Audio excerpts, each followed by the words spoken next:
송은재TV 시작하겠습니다. 윤석열 후보의 부인인 김건희 씨가 결국 조금 전에 대국민 사과를 했습니다. 김건희 씨는 조금 전 오후 3시에 당사에서 기자회견을 열고 자신이 없어져서 남편이 남편답게만 평가받을 수 있다면 차라리 그렇게라도 하고 싶습니다 라고 얘기를 했습니다. 남편 앞에서 자신의 허물이 너무나 부끄럽다고 또 했습니다. 결혼한 이후에 어렵게 아이를 가졌고 또 윤석열 후보가 예쁜 아이를 낳으면 업고 출근하겠다고 했는데 그 간절한 소원을 들어줄 수 없었다라는 과거 이야기도 했습니다. 그러면서 자신의 경력 논란에 대해서 일과 학업을 함께하는 과정에서 자신의 잘못이 있었다고 인정했습니다. 잘 보이려고 경력을 부풀리고 잘못 적은 것도 있었다라고 인정을 했습니다. 그러지 말았어야 했는데 돌이켜보니 너무나 부끄러운 일이었다라고 했습니다. 모든 것이 자신의 잘못이고 불찰이니까 부디 용서해달라고 국민 앞에 머리를 조아렸습니다. 사죄의 말씀을 드린다라고 했습니다. 이어서 자신 때문에 남편이 비난받는 현실에 너무 가슴이 무너진다라고 했습니다. 과거 잘못을 깊이 반성하고 앞으로는 국민 눈높이에 어긋나지 않도록 조심 또 조심하겠다고 했고, 만약 윤석열 후보가 대통령이 돼도 자신은 아내의 역할에만 충실하겠다라고 하면서 잘못을 한 김건희 자신을 욕하더라도 그동안 너무나 어렵고 힘든 길을 걸어온 남편에 대한 마음만큼은 거두지 말아주기를 간곡히 부탁드립니다 했습니다. 특히 자신의 허물 때문에 남편 윤석열 후보를 향한 국민들의 애정, 지지, 거두지는 말아주시기를 간곡히 부탁드린다라고 하는 말에서는 진정성이 묻어났다라고 보입니다. 윤석열 후보의 지지율이 많이 떨어지고 있습니다. 그러니까 제가 매일 거의 가능하면 일요일 오후에 제가 지지율을 말씀을 드리는 부분이 있는데 이게 PNR 조사죠. 그러니까 한 여론조사의 지지율을 계속 그 흐름을 보기 위해서 한 여론조사 PNR은 윤석열 후보에게 좀 지지율이 많이 나오는 다른 것과 비교해서 그런 여론조사 업체입니다. ARS 조사를 하는 곳이고요. 지난 24일, 25일 1000명을 대상으로 조사한 겁니다. 윤석열 후보가 이재명 후보의 0.7%포인트 앞섰습니다. 그러니까 3주 전에는 윤석열 후보가 꼭 같이 PNR 조사 결과입니다. 3주 전에는 윤석열 후보가 이재명 후보의 10.4%포인트 앞서다가 지난주에는 이제 3.3%포인트, 이번에는 이제 0.7%포인트 계속해서 윤석열 후보와 이재명 후보의 차이가 줄어들다가 이제는 거의 동률이 됐습니다. 한 달 전과 비교하면 이 PNR 조사에서는 한 달 전에 윤석열 후보가 15% 이상 이재명을 앞서기도 했습니다. 지금 말씀드린 건 사자 대결이고 양자 대결로 하면 1%대로 윤석열 후보가 뒤지는 결과도 나왔습니다. 전체적인 상황으로 봤을 때 역전이 되고 있다. 지금 박빙이다. 역전이 일어나고 있다 하는 지점까지 와 있습니다. 그러니까 지난 24일, 25일 조사한 결과 윤석열은 41.1, 이재명은 40.4, 0.7%포인트 차이입니다. 윤석열의 지지율은 서울, 경기, 수도권 지역을 비롯해서 대전, 충청에서 지지율이 내렸습니다. 그런데 오히려 영남권에서는 부산, 경남과 대구, 경북, 영남권에서는 윤석열 후보의 지지율이 올랐습니다. 기존 지지층은 또 단결하고 있다. 윤석열 후보가 위기를 맞고 있다. 다시 윤석열 후보를 향해서 단결하고 있다. 응집하고 있다. 이런 모습을 보여주고 있습니다. 연령별로는 60대 이상에서는 윤석열 후보가 앞섰습니다. 나머지 전 세대에서 윤석열 후보가 이재명에 뒤졌습니다. 특히 30대에서는 윤석열 33.2, 이재명 41.7, 윤석열 후보의 지지율이 많이 내렸습니다. 20대에서는 윤석열 32.1, 이재명 36.5, 20대에서도 지지율이 좀 많이 내렸습니다. 40대는 뭐 원래 윤석열 후보가 이재명에게 뒤지고 있었고요.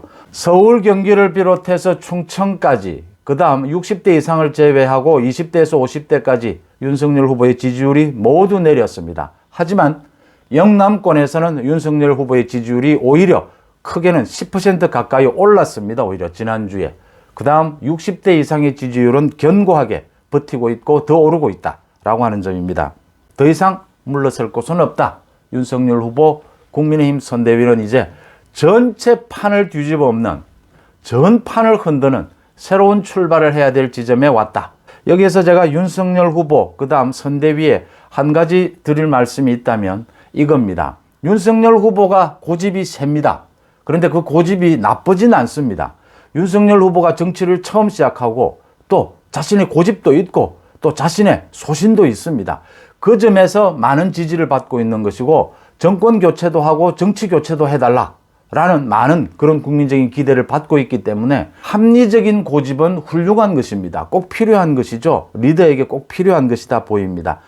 그런데 쓸데없는 고집은 필요가 없다. 여기에서 쓸데없는 고집은 어떤 것이냐? 제가 예를 들면 김건희 씨 사과도 있었고 또 이준석 대표와의 갈등도 있었고 이런 부분들에 있어서 쓸데없는 고집은 필요가 없다라고 하는 부분입니다. 이 부분을 예를 들겠습니다. 윤석열 후보가 국민의힘 대선 후보로 선출되고 난 이후에 이렇게 코디라고 하죠. 외모가 많이 바뀌었죠. 헤어스타일도 바뀌고 양복도 바뀌고 오늘 부인인 김건희 씨도 그 이야기를 했습니다. 윤석열 후보를 처음 만날 때 언제나 같은 옷을 입고 다니면서도 자신감이 넘치는 것이 보기 좋았다 이랬습니다. 제가 보기에 윤석열 후보는 자신이 무슨 옷을 입는지를 모를 정도로 옷이나 의상 이런 부분에는 크게 신경을 쓰지 않는 사람인 게 맞습니다. 전문 코디로부터 헤어스타일이나 의상을 코치를 받게 되죠. 전문가인 코디의 말을 그대로 따르는 것이 맞습니다. 굉장히 불편하거든요. 평소 자신이 해오던 헤어스타일, 그런 옷 아닌 건 굉장히 불편할 겁니다. 그래도 전문가의 말을 무조건 거의 따라야 한다라고 하는 부분입니다. 왜냐하면요, 이 옷을 입거나 헤어스타일은 그 전문가들은 보다 많은 사람들이 좋아할 호감을 가질 그런 스타일로 지금 꾸며주거든요.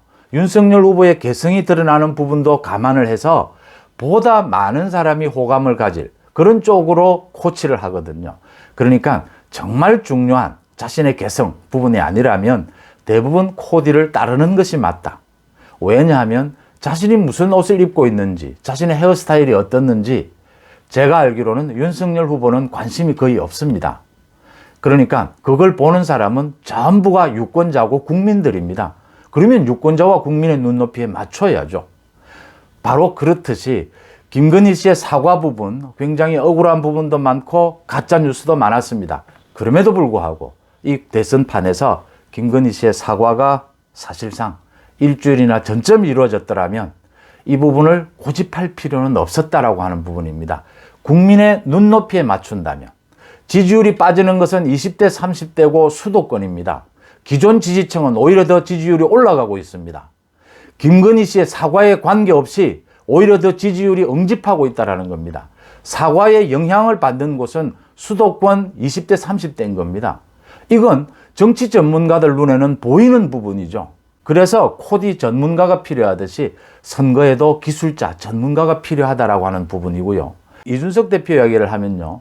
이준석 대표가 저렇게 철없이 정말 앞뒤 가리지 않고 책임감 없이 저렇게 선대위를 뛰쳐나간 것, 그 뒤에는 많은 배경이 있습니다. 그런데 드러난 것은 조수진 최고위원의 실언입니다. 나는 이준석의 말은 듣지 않고 윤석열 말만 듣겠다.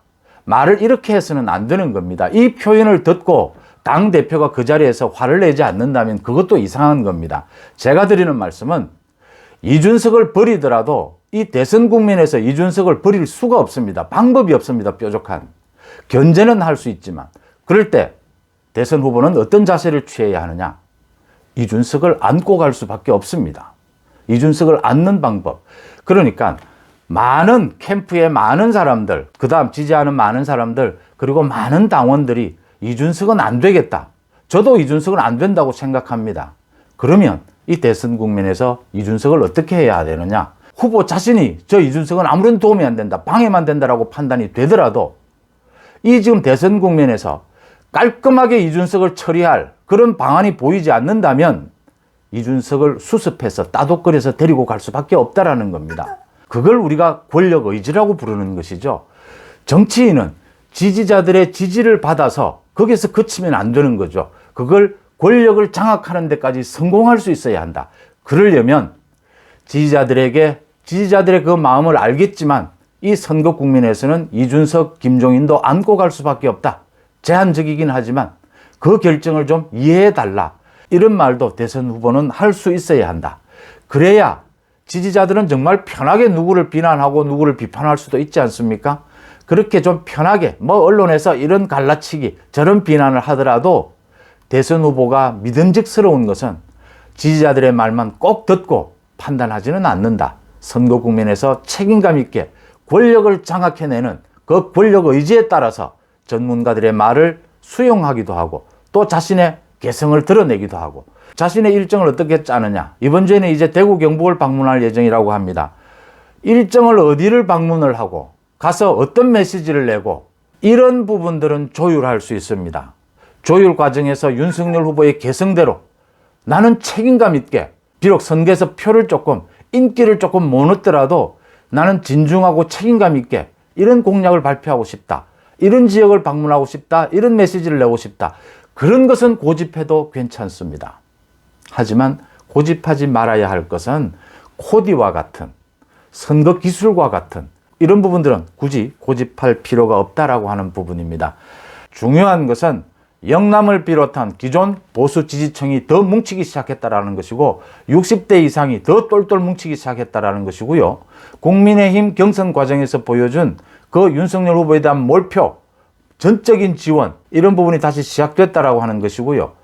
윤석열 후보가 많은 지지율을 깎아먹긴 했지만 이재명 후보의 지지율은 거의 오르지 않았다라고 하는 점입니다. 윤석열 후보만이 자신의 지지율이 그냥 내려온 것일 뿐입니다. 다시 올라가면 된다. 국면을 바꾸면 된다. 이제 많은 국민들이 윤석열 후보에게 앞으로 국정 어떻게 이끌어갈 것이냐 그 부분을 묻고 있습니다. 국정 비전을 이야기하고 공약을 이야기하는 것으로 국면을 완전히 바꿀 수 있다. 윤석열 후보의 지지율이 다시 상승하는 일만 남았다. 이렇게 보입니다.